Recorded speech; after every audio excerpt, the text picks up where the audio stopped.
BBOR, Black Box Online Radio, coming to you from West Virginia at heart and from around the globe. And hello, everybody. Today is Wednesday, another Ripper Wednesday. Welcome to the show. How's everybody doing? On Wednesdays, I talk to you guys about Jack the Ripper, perhaps the world's most famous unsolved mystery, and in this episode, I will be discussing the Jack the Ripper suspect, Francis Spurzheim Craig. And you guys know the drill. You can hit the like button if you want, subscribe if you haven't, and drop a comment down below if you have something to say about Jack the Ripper. For larger things, you can send them to me at blackboxonlineradio@aol.com. And I am your host, Blackbox Ned. Jack the Ripper was a serial killer that operated in England in 1888. Whatever happened before or after that is still part of the mystery. The first crime occurred on August 31st of 1888 with the murder of Polly Nichols, the second on September 8th of 1888 with the murder of Annie Chapman.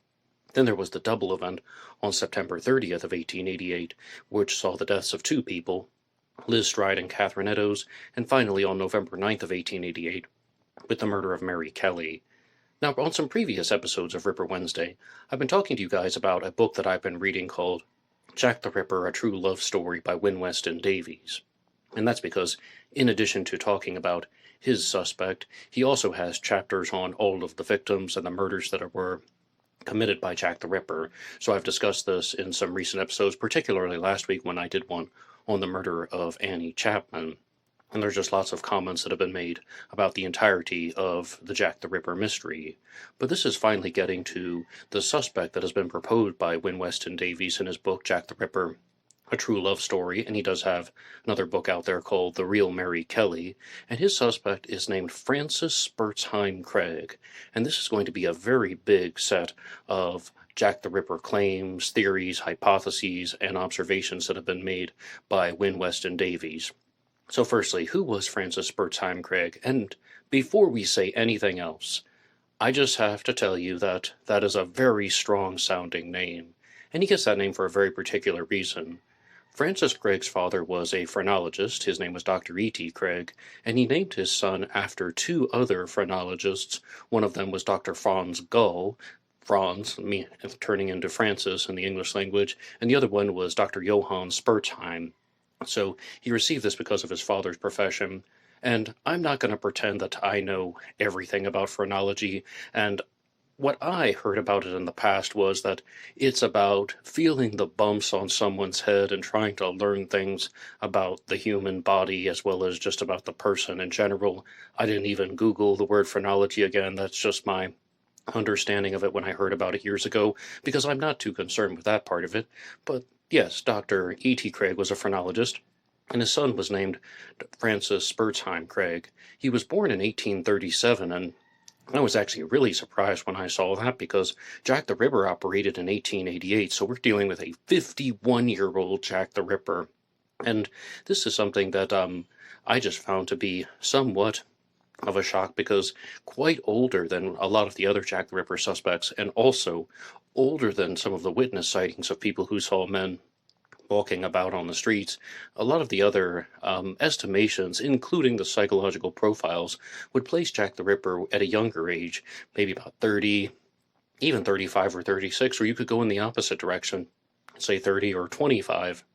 But 51 is not completely impossible, and it's not unheard of. Let's also remember that there are other Jack the Ripper suspects in their 40s and 50s, so someone should not be immediately dismissed purely because of that. So other things about Francis Spurzheim Craig is that he started out actually selling fitness equipment, including barbells even. That was one of the early jobs that he had, and he actually spends a lot of time just as a homebody, where he is just interacting primarily only with his parents. It seems like he did not have a very good social life. He did not have a very good set of social skills. And again, I'm relying on the book, the Jack the Ripper, A True Love Story, a lot for this. But the most famous thing that Francis Spurzheim Craig did was he has a development in his career when he goes on to become a reporter and then ultimately an editor for newspapers during Victorian England and during the time of Jack the Ripper. And a lot of people think that Jack the Ripper had an understanding of how newspapers functioned and how the press operated. And you can look at some of the other episodes here on this channel if you want to hear about all of those functions. There are also books that have been written about this entire concept. But the important thing to remember is that this theory is going to be heavily connected to another theory. And if you look at the book, Jack the Ripper, A True Love Story by Win Weston Davies, firstly, Win Weston Davies claims to be the great-nephew of Mary Kelly, the final victim of Jack the Ripper.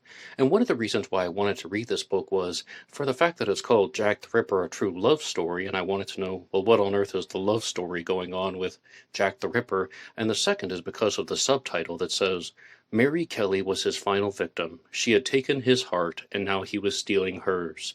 And that refers to the murder of Mary Kelly on November 9th of 1888, when Jack the Ripper not only mutilated Mary Kelly's body extensively, but he also stole the heart as either a trophy or just done in some type of bizarre act. Jack the Ripper stole other organs from the victims, particularly the uterus from Annie Chapman, and from Catherine Eddowes the uterus and a kidney. So with Mary Kelly, it wasn't a shock that he would take her heart. Mary Kelly was mutilated very, very extensively, and her organs were pulled out and placed in various places around the room in Miller's Court. But the claim that I think is really, really astounding from Win Weston Davies is not that he claims to be a descendant of Mary Kelly. I mean, I didn't think twice about that when I heard that. And it's not that he's proposing a suspect named Francis Spurzheim Craig. Lots of people are proposing Jack the Ripper suspects. It's that he claims that Mary Kelly was not actually the person that we know her to be, that her real name was actually Elizabeth Weston Davies, and that she was the wife of Francis Craig, and that Francis Craig concocted this plan to murder his wife because she had left him. Because Francis Craig is someone who is a loner, as we said, does not have very strong social skills, but he does ultimately end up marrying a woman named Elizabeth Weston Davies. And another thing that's reported in the book, Jack the Ripper, A True Love Story, is that Elizabeth Weston Davies would have been regularly lying about her age. She would have been carrying false documents that would have said that she was younger.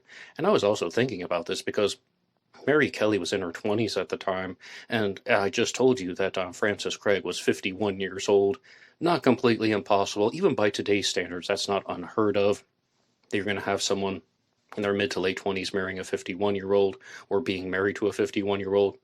And definitely in Victorian England, that would also not be unheard of. But I'm just pointing that out. And the claim made by Win Weston Davies is, yes, she may have had documentation about that, but that she was considerably younger, or so she was considerably older than what her papers would have stated, and that this is tying into a very similar set of observations that people frequently make about the case when they think that Mary Kelly was the key to everything. And a big reason for this is we don't know that much about Mary Kelly's life. It's reported that she was born in Ireland, and then she moved to Wales, and then she moves to England, spends some time in France, and then comes back to England, where she is ultimately murdered on November 9th. And it's also widely accepted that Mary Kelly may have been an alias that was used, and that that wasn't her legal name. So Win Weston Davies is also saying that he has identified the true identity of Mary Kelly, and her name was Elizabeth Weston Davies, and that he is her great-nephew. But the problem with this one is, it ties into the theory about why Jack the Ripper would have committed these crimes, and that's that Mary Kelly was the target. She was the reason for this. That the previous victims were murdered as a build-up to murdering the woman who had walked out on Francis Spurzheim Craig. His wife had left him, he wants revenge, so he starts murdering women and then ultimately finds her and murders her most extensively, committing a series of unrelated murders to cover up this particular murder. And lots of people make this claim in the Jack the Ripper case, but the simple response is, okay, I follow what you're saying, but you have to put the facts in place. Win Weston Davies also made the news in, perhaps you could even say, the international news in 2015 when he was claiming that he wanted to have the body of Mary Kelly exhumed so that there could be DNA testing done. Firstly, either with him or his brother, to show that they were a familial match, and that Mary Kelly was indeed a woman named Elizabeth Weston Davies. And actually, let's just go over to an article from the Daily Express that is going to talk more about that. And this article was written by Tom Batchelor, just citing the source. Jack the Ripper mystery finally solved? Murderer was estranged husband of Mary Kelly. One of the greatest murder mysteries in history could be a step closer to being solved after new evidence emerged claiming that Jack the Ripper's final victim may have been his estranged wife. As the body of one of the serial killer's victims is set to be exhumed, a new study suggests the Ripper was Francis Spurzheim Craig, a 51-year-old reporter who was covering inquests in the East End of London. Researcher Dr. Winweston Davies claims that Craig's intimate knowledge of how the police worked from covering courts allowed him to get away with his crimes. I mean, I definitely think that those are strong points, but he believes that the first four murders were simply a cover for his real intended victim, his wife, who embarrassed him by secretly returning to prostitution shortly after they married in 1885. After hearing the new theory, the Ministry of Justice said that it will grant an exhumation license for the grave of Mary Jane Kelly, the first of the Ripper's victims to be dug up. Winweston Davies claims to be the great-nephew of Mary Kelly, an East End prostitute who was Jack the Ripper's last known victim. According to his research, Craig's career as a journalist was damaged after he was exposed as a plagiarist for stealing reports from another newspaper while he was the editor of the Bucks Advertiser. And there is even a story about this in the book Jack the Ripper, A True Love Story, where they put out the article in the paper, and that somebody actually writes a letter to the editor, for lack of a better term, openly stating that this individual, Francis Craig, is not citing his sources, and then that's how the investigation gets lost, and he gets called into the office and he is reprimanded. But those are just some additional details. Craig is also thought to have suffered from schizotypal personality disorder, or STPD. Now, this is something that I think is really interesting, and we'll put the article down for a second because, there's another story in the book by Winweston Davies about how Francis Craig goes on a type of business trip to France, and he's with two other people, and then one of them disappears, and then he just starts thinking that the British police and the French police are both after him because of some type of murder that was committed. He thinks that people are lurking in the shadows, and this is definitely paranoia. Absolutely, that's paranoia, but that could be significant of a psychotic disorder. I wouldn't immediately say that someone is psychotic purely based on those things, or be able to determine the exact type of psychotic disorder that they would be experiencing. But when they say it's theorized that he has schizotypal personality disorder, which he may have well indeed had, the serial killer Albert Fish, who is called the Moon Maniac or the Gray Man, was also thought to have had schizotypal personality disorder, and this is the medical historians working in retrospect once again. And he gets the name the Moon Maniac because of the old wives' tale about how too much moonlight would make people go crazy. And schizotypal personality disorder can really affect the way that somebody is thinking. And on a recent episode of True Crime Talk Radio in the Morning, I was talking about how somebody once described psychosis as it's a blend of fantasy, reality, internal thinking, and hallucinations, and it's all mangled together, and the person begins to develop very bizarre, chaotic, and destructive thought patterns, and a lot of it isn't real, like the hallucinations and the internal thinking and fantasies. Those are not real, and they're all just put together, and they're doing things that are very, very destructive, but it all makes sense to the person who's having the psychotic episode. So this is something that I've noticed that you guys in the comment section tend to disagree with me on, about how Jack the Ripper of 1888 may have had a psychotic disorder, maybe schizotypal personality disorder, maybe schizophrenia. I think that it's really quite possible that Jack the Ripper was indeed a schizophrenic or had, maybe schizotypal personality disorder. We'd have to really try to break that one down on a future episode of Ripper Wednesday, but we have to remember that some people with intense psychotic disorders can be very high functioning. Some people can experience everything that I just said about the hallucinations and the mangled language, but they can still interact in society. They still have the ability to be aware of what they're doing. They might not be going through the psychotic episodes super regularly, but they definitely would have the effects of this mental illness and this condition. And I know it gets a little bit complicated when you say it like that, but there are high-functioning schizophrenics out there are high-functioning psychotics out there, and it's quite possible that Francis Craig was a high-functioning psychotic, but we will hear more about that in the future. And there's a quotation from Win Weston Davies in the Daily Express when it says that the only way of absolutely proving that the final victim of Jack the Ripper was my great-aunt is to exhume Mary Jane Kelly's body, to do these DNA tests, and specifically he wanted to get DNA from around her teeth so that he could show that he was a familial match. I do also have some reservations about that because, I mean, Mary Kelly was cut apart so badly. Her body was absolutely destroyed, and just exhuming these victims for these reasons. I know we want the truth. I know that somebody like Win Weston Davies is going to want to know the truth about his Jack the Ripper suspect, and he wants to know the truth about his familial lineage. Was Mary Kelly actually a woman named Elizabeth Weston Davies who came to England through that long story that I said? Or was she somebody else? And we do want answers in these stories, but at the same time, part of me just wants the victims to rest in peace. Part of me just wants the victims to get the opportunity to have that.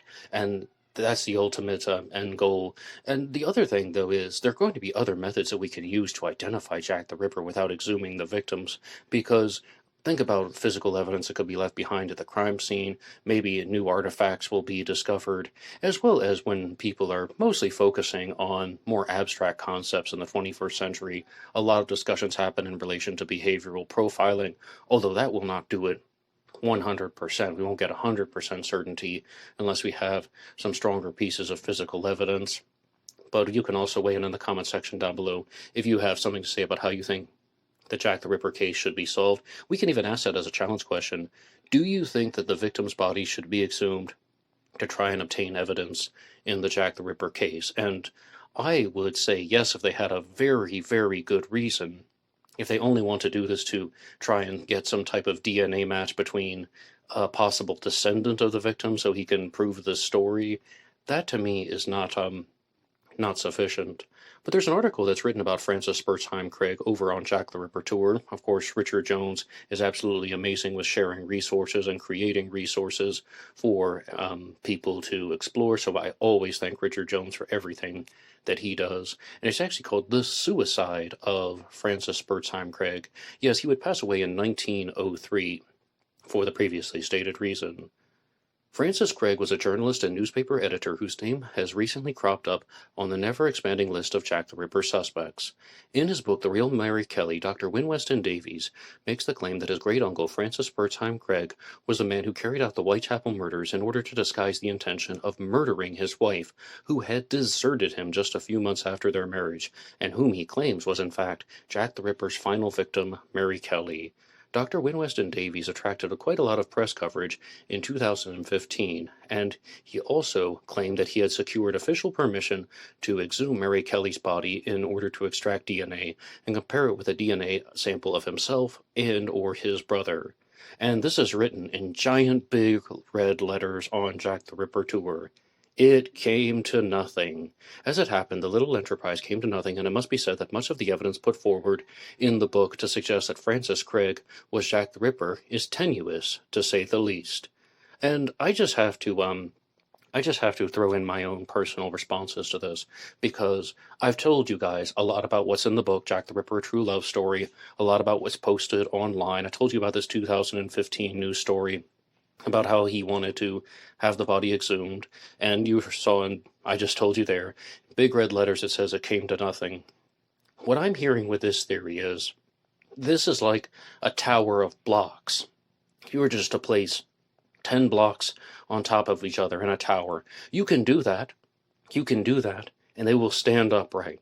But if you pull out just one single block from the bottom, it all comes crashing down.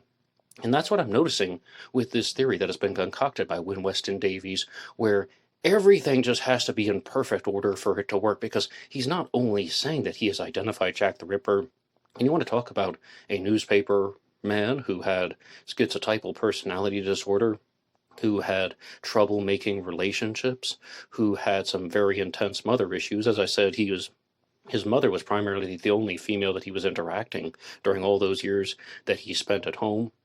Someone who had a rough family life, had a big shadow from his father, and didn't live up to those expectations, probably dealing with very, very intense mental health issues. Sure, that stuff seems to make sense, but this is all partnered with the motivation to be Jack the Ripper because, number one, his wife was Elizabeth Weston Davies, who abandoned him, and saying that she took on the identity of Mary Kelly and that he's murdering other women so that he can murder her and have it all covered up. Well, if that goes away, then the entire motive for being Jack the Ripper goes away. And also, this whole claim about how the DNA results didn't yield anything. All right, the investigation's not going anywhere. Then this is just looking to me as if the blocks are falling down. Let's just say that. And back to the article, because this is called The Suicide of Francis Spurzheim Craig. In March of 1903, Francis Spurzheim Craig committed suicide by cutting his throat in his room at 6 Carthew Road, and the West London Observer published the details of the inquest into his death on March 13th of 1903. The suicide of a journalist with strange delusions. On Wednesday, the Hammersmith Coroner's Court and Mr. C. Luxmore Drew held an inquiry with reference to the death of Francis Spurzheim Craig, who was 67 years old at the time, a journalist of 6 Carthew Road, who died in London.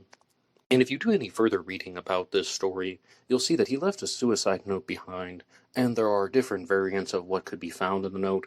One of them says that it states, "I have suffered a great deal of pain and agony." And I also want to point out that there is the strong point that he commits suicide by cutting his own throat, and Jack the Ripper also cut the throats of the victims. But as far as an article from Ripperologist magazine, and this is issue number 169, that was written by Pat Marshall and Chris Phillips, that talks about how they did some investigating of their own, and they wanted to challenge this claim that Mary Kelly's real name was Elizabeth Weston Davies and that she was the wife of Francis Spurzheim Craig. And just their ultimate conclusion was that the real Elizabeth Weston Davies did not become a prostitute in the East End of London and stay there until 1888. She actually returned to Wales, where she had been born, and did not die until 1929. That is based on their own investigation.